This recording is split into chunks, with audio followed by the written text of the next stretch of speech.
जो आगे बढ़ते हैं, हमने देखा हुआ है कि पल्लवन व्यक्तित्व निर्माण में महत्वपूर्ण भूमिका तैयार करता है, ऐसा यहाँ अध्यापक समझा रहे हैं। आज युवाओं के लिए अनेक क्षेत्रों के प्रवेश द्वार खुले हुए हैं। अनेक क्षेत्र है जहाँ जिस ओर छात्र जो है आगे बढ़ सकते हैं। पल्लवन जो है वह व्यक्तित्व निर्माण में एक महत्वपूर्ण भूमिका तैयार कर सकता है, ऐसा अध्यापक समझा रहे हैं। तन्वी नाम की छात्रा ने अध्यापक से पूछा है वह कैसे, यानी पल्लवन व्यक्तित्व निर्माण के लिए महत्वपूर्ण है, वह कैसे। अध्यापक जी समझा रहे हैं, अब गौर से सुनो, यानी ध्यान देकर सुनो। शारीरिक विकास के साथ साथ बौद्धिक विकास भी आवश्यक होता है, यानी बहुत ही महत्वपूर्ण वाक्य यहाँ अध्यापक जी ने समझा दिया हुआ है। जिस प्रकार हमारा शारीरिक विकास होता है उसी के अनुसार हमारा बौद्धिक विकास भी होना जरूरी है। कभी कभी कुछ लोगों के मामले में ऐसा होता है, शारीरिक विकास तो होता है लेकिन बौद्धिक विकास नहीं होता है, तो वह इंसान वह नॉर्मल नहीं कहा जाता, अबनॉर्मल कहा जाता है। इसलिए जितना शारीरिक विकास होता है उतना हमारा बौद्धिक विकास भी होना जरूरी होता है। केवल शिक्षा तथा साहित्य में ही पल्लवन का महत्व नहीं है, बल्कि उत्कृष्ट वक्ता, पत्रकार, नेता, प्रोफेसर, वकील आदि पद प्राप्त करने के लिए इस कला से अवगत होना आवश्यक है। यहाँ अध्यापक जी समझा रहे हैं, केवल शिक्षा और साहित्य के लिए ही पल्लवन का महत्व नहीं है, बल्कि अगर आपको उत्कृष्ट वक्ता होना है, अच्छे बोलने वाला होना है, वक्ता होना है, पत्रकार, नेता, प्रोफेसर, वकील आदि पद प्राप्त करने के लिए इस कला से अवगत होना आवश्यक होता है। यानी इन सभी लोगों को इस कला से अवगत होना चाहिए, ऐसा यहाँ कहते हैं अध्यापक जी।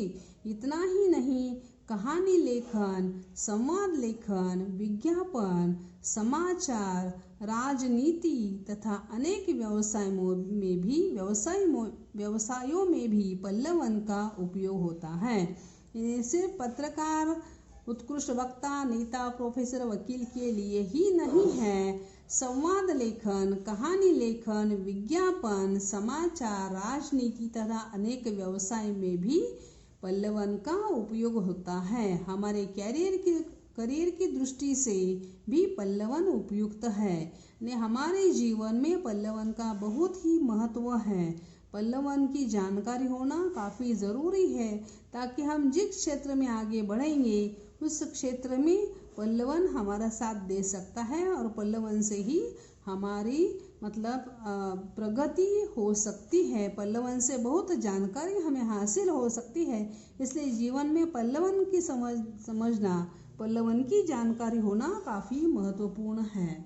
मितवा नाम के छात्र ने अध्यापक से पूछा है, सर जी कितनी अच्छी और महत्वपूर्ण जानकारी आप दे रहे हैं, लेकिन मेरे मन में प्रश्न उठ रहा है कि पल्लवन की विशेषताएं क्या होती है।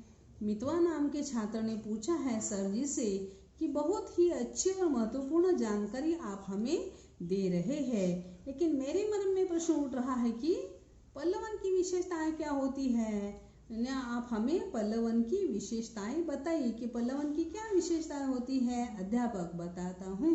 अध्यापक छात्रों को पल्लवन की विशेषताएं समझाने की कोशिश कर रहे हैं।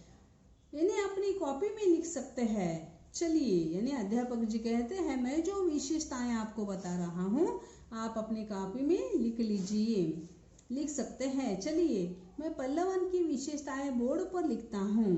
अध्यापक जी छात्रों से कहते हैं कि मैं पल्लवन की विशेषताएं बोर्ड पर लिख रहा हूँ। आप देखिए, पल्लवन की विशेषताएं नंबर 1 कल्पनाशीलता, दूसरी है मौलिकता, तीसरी है सृजनात्मकता, 4 है प्रवाहमयता, 5 है भाषा शैली, 6 है शब्द वचन, 7 है सहजता, 8 है स्पष्टता और 9 नंबर है क्रमबद्धता।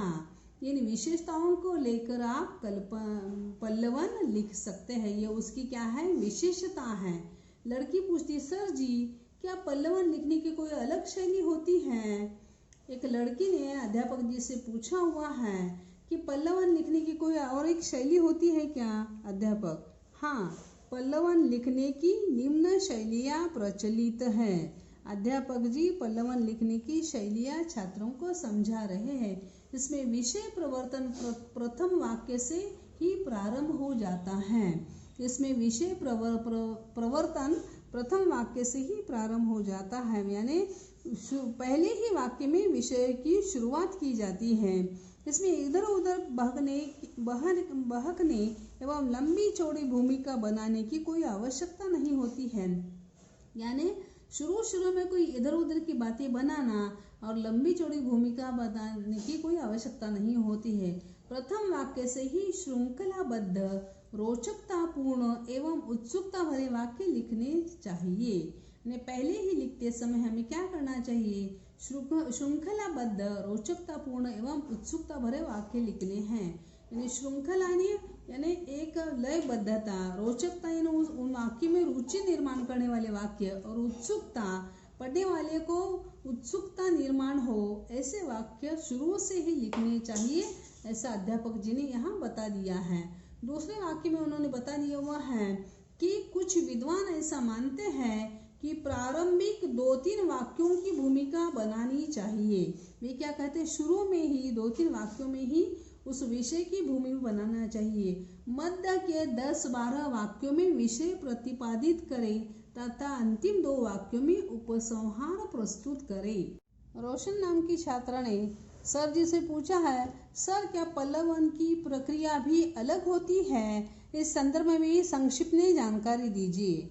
रोशन नाम की छात्रा ने पूछा है कि पल्लवन की प्रक्रिया भी अलग होती है क्या? इसके बारे में भी हमें जानकारी दीजिए ना। अध्यापक, वैसे पल्लवन की जानकारी लेते लेते उसकी प्रक्रिया पर भी हमारी चर्चा हुई है, फिर भी थोड़ा स्पष्ट करता हूँ। अध्यापक जी कहते हैं, पल्लवन की जानकारी लेते समय प्रक्रिया पर भी हमने चर्चा की थी, फिर भी अगर आप चाहते हैं तो थोड़ा और स्पष्टता से बताता हूँ। नंबर 1 कहा है, विषय को भली भांति पढ़ना। क्या कहा हुआ है? पल्लवन करते समय पहले उस विषय को अच्छी तरीके से पढ़ना, समझना, यानी पढ़ते पढ़ते उसे समझ लेना है।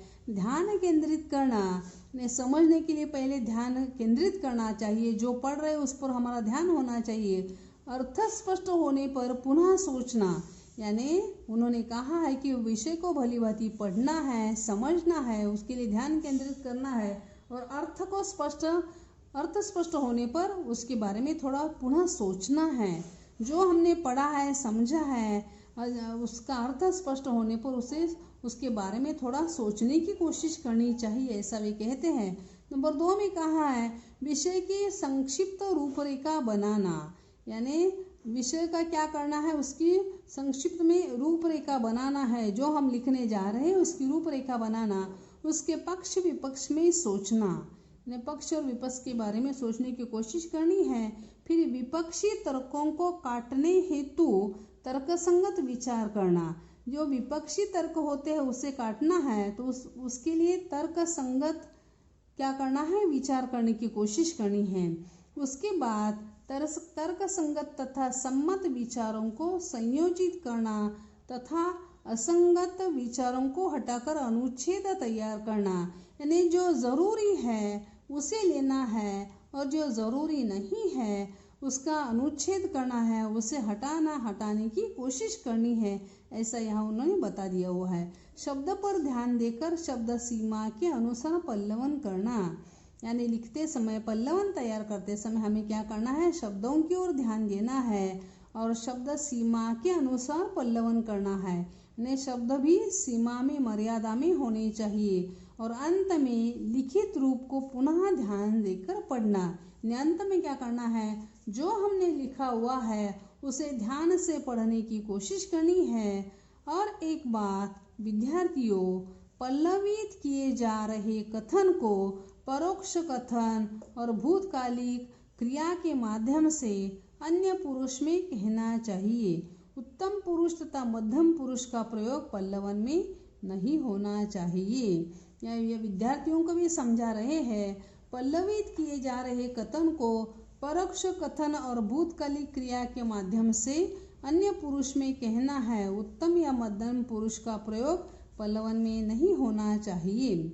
रोशन नाम की छात्रा पूछती है, सर जी अब तो हम पल्लवन लिख सकते हैं। रोशन नाम की छात्रा ने जवाब दिया हुआ है कि अब हम पल्लवन लिख सकते हैं। यानी आपने इतनी विस्तृत जानकारी अगर हमें दी है तो अब हम पल्लवन लिख सकते हैं। आप हमें पंक्तियाँ दीजिए, हम पल्लवन तैयार करेंगे। यहाँ अध्यापक जी कहते हैं, अध्यापक जी से रोशन कहती है कि हम पल्लवन तैयार करेंगे, आप हमें पंक्तियाँ दीजिए। हम पल्लवन तैयार करने के लिए तैयार है। अध्यापक जी कहते हैं, अरे रोशन इतनी जल्दी मत करो, पहले उदाहरण के लिए मैं आपको 1-2 पल्लवन बनाकर देता हूँ, ठीक है ना। अध्यापक जी ने कहा हुआ है कि इतनी जल्दबाजी मत करो, मैं आपको कुछ उदाहरण पहले समझा देता हूँ, फिर पल्लवन बनाकर देता हूँ, ठीक है ना। यहाँ हम रुक जाते हैं।